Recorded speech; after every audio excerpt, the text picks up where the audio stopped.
saja setelah sujud tilawah, yaitu masalah ibadah puasa atau materi puasa. Untuk mengawali pagi hari ini, ketua kelas silakan dipimpin doa dulu. Bismillahirrahmanirrahim.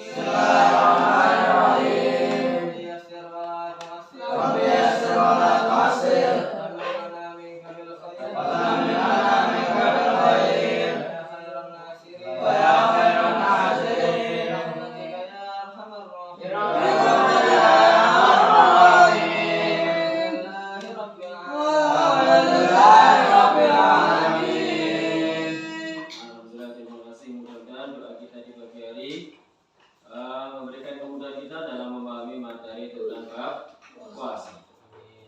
Untuk ketua kelas yang tidak hadir hari ini siapa? Alhamdulillah lengkap semua Ustaz. Semua lengkap, alhamdulillah. Kalian sudah siap untuk belajar?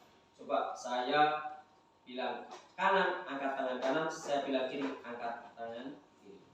Kanan, kiri, kanan dan kiri. Angkat kanan kiri, turunkan. Terima kasih. Nah, kalau begitu lanjut untuk baca materi bab puasa. Silakan. Bismillahirrahmanirrahim. Yang lainnya perhatikan. Nomor pertama, puasa adalah menahan atau mencegah. Sedangkan menurut istilah, puasa adalah menahan diri dari segala sesuatu yang membatalkan puasa sejak terbit fajar hingga terbenam matahari disertai niat dan beberapa syarat tertentu. 2. Syarat wajib puasa. Islam, balik, berakal sehat, mampu atau kuasa melakukannya, dan menetap atau mukim. Yang ketiga, syarat-syarat sah puasa. Islam, tamyiz, suci dari haid dan nifas, bukan pada hari-hari yang diharamkan. Keempat, rukun puasa. Niat dan meninggalkan segala sesuatu yang membatalkan puasa mulai terbit fajar hingga terbenam matahari. Nomor 5, amalan sunnah pada waktu puasa. Makan sahur, mengakhirkan makan sahur, menyegerakan berbuka puasa jika benar-benar telah tiba waktunya, membaca doa ketika berbuka dengan yang manis-manis atau dengan kurma sebelum makan yang lainnya, memperbanyak sedekah, memberi makan untuk berbuka kepada orang lain yang berpuasa, dan memperbanyak membaca Al-Quran. 6. Hal-hal yang makruh ketika puasa, berkumur-kumur yang berlebihan, menyikat gigi, bersiwak, menyicipi makanan walaupun tidak ditelan, memperbanyak tidur ketika berpuasa dan berbekam atau disuntik. 7.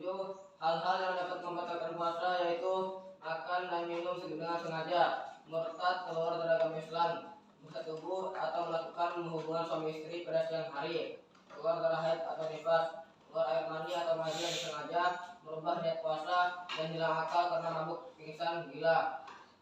Nomor 8. Baik, tadi yang dibaca kira-kira ada yang mungkin kalian belum tahu atau belum paham. Di dalamnya ada makan dan minum. Mulai dari terbitnya matahari sampai tenggelamnya matahari dengan syarat tertentu. Kalau orang itu sudah menjalankan puasa, maka dilarang bagi dia makan, minum, dan menyentuh perkara-perkara yang dapat membatalkan puasa.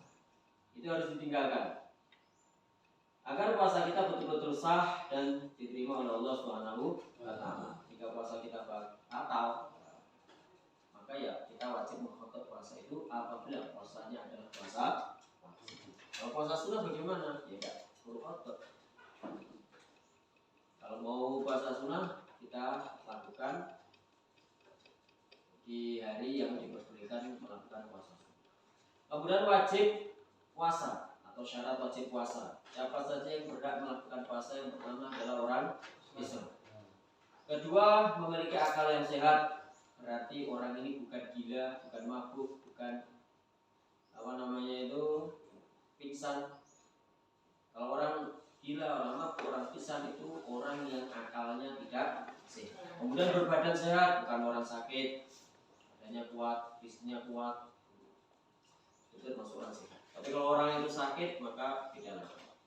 Musyafir, mampu menjalankan puasa, artinya ada kekuatan, ada kemampuan menahan dari terbitnya matahari sampai tenggelamnya matahari. Yang berikutnya adalah sudah balik. Ini tanda wajibnya orang melakukan perkara yang wajib itu adalah balik.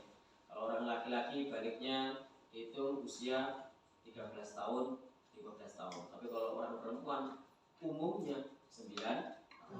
Kemudian bagi kaum wanita yang tidak sedang haid atau nifas, kalau orang itu wanita yang haid atau wanita yang nifas, maka haram untuk menjalankan puasa.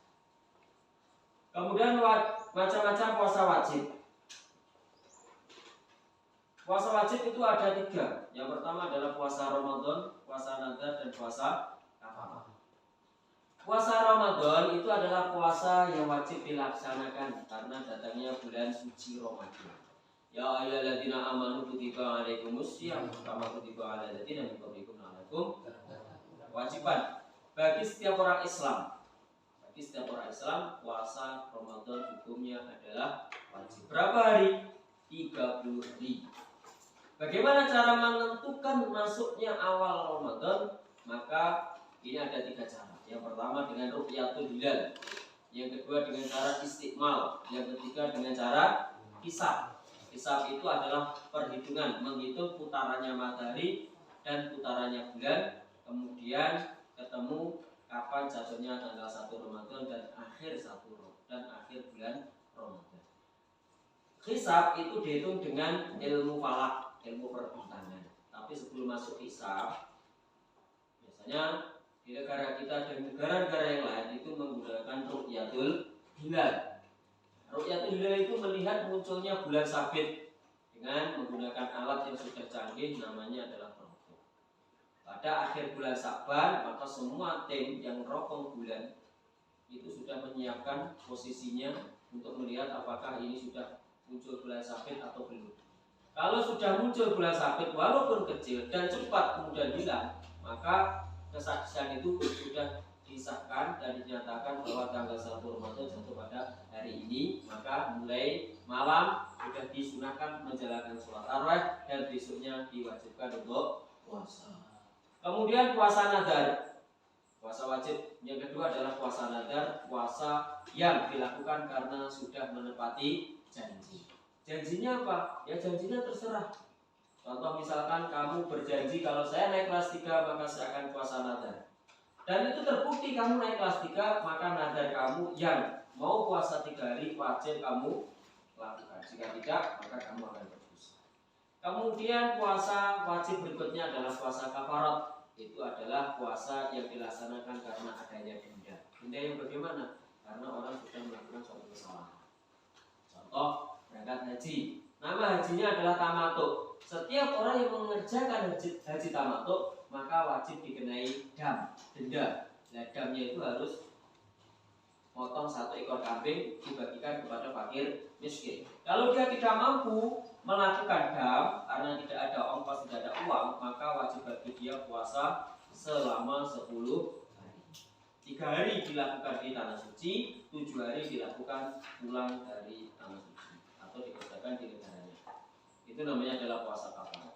Kemudian kesunahan dalam menjalankan puasa. Ketika kita menjalankan puasa, jangan sampai kita kehilangan sunahnya, karena sunah puasa itu untuk menyempurnakan amalan ibadah kita. Yang pertama adalah menyegerakan berbuka puasa.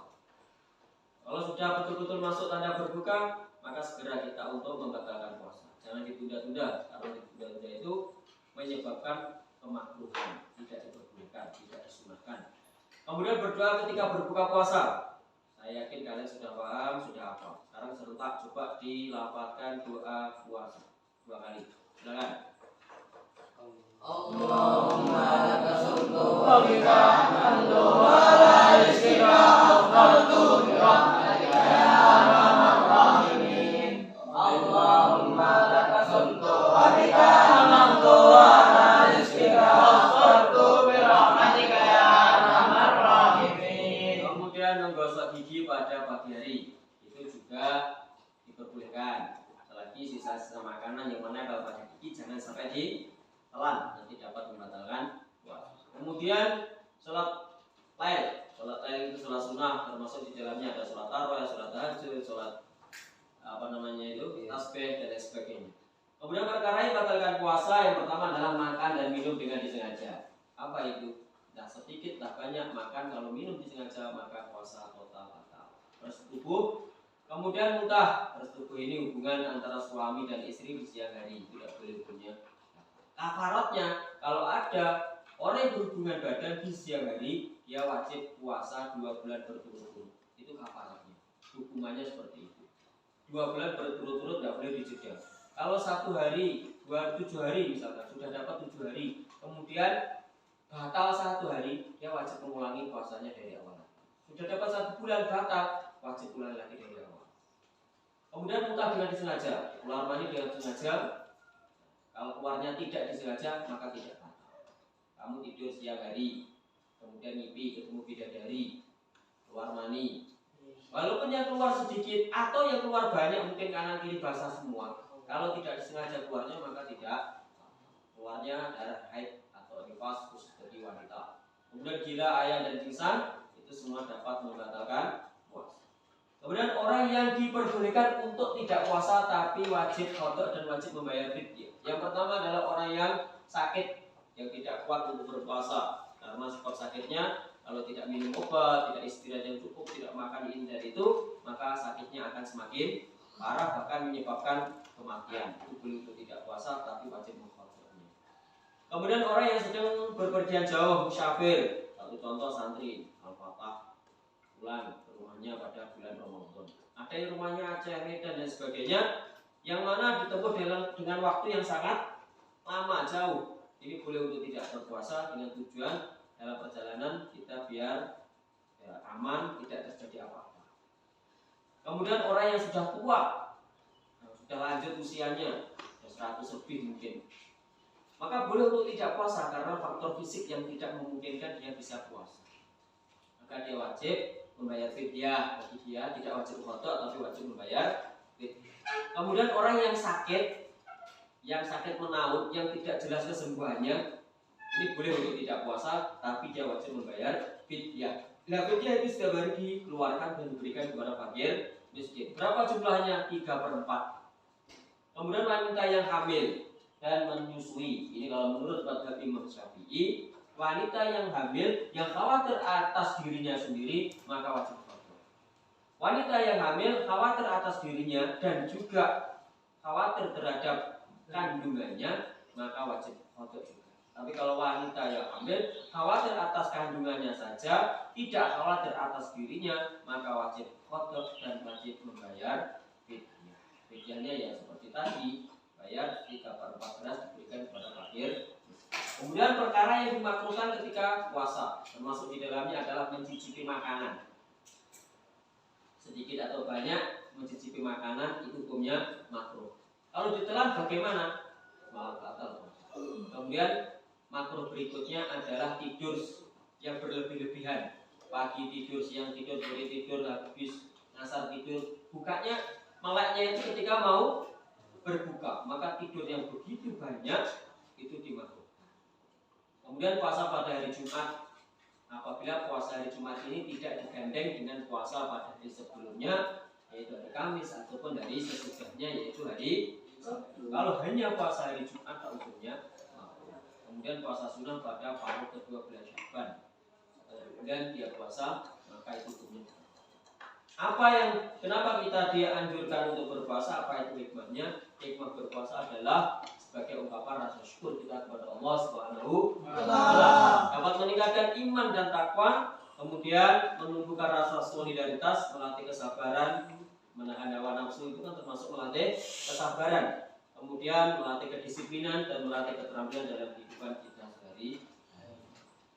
Kurang lebihnya seperti itu materi pada pagi hari ini. Dari apa yang sudah saya sampaikan, mungkin ada yang perlu ditanyakan, silakan. Apa? Kalau tidak ada yang ditanyakan, berarti kalian sudah paham, sudah mengerti, sudah tahu semuanya. Ya, tinggal puasa sunnah, puasa apa lagi yang dimakruhkan kita lanjutkan di minggu yang akan. Untuk itu kita akhiri materi pada pagi hari ini. Kemudian yang kita pelajari bisa kita pahami. Nanti kalau ada pertanyaan-pertanyaan, kalian bisa menjawab dengan sempurna. Assalamualaikum warahmatullahi wabarakatuh.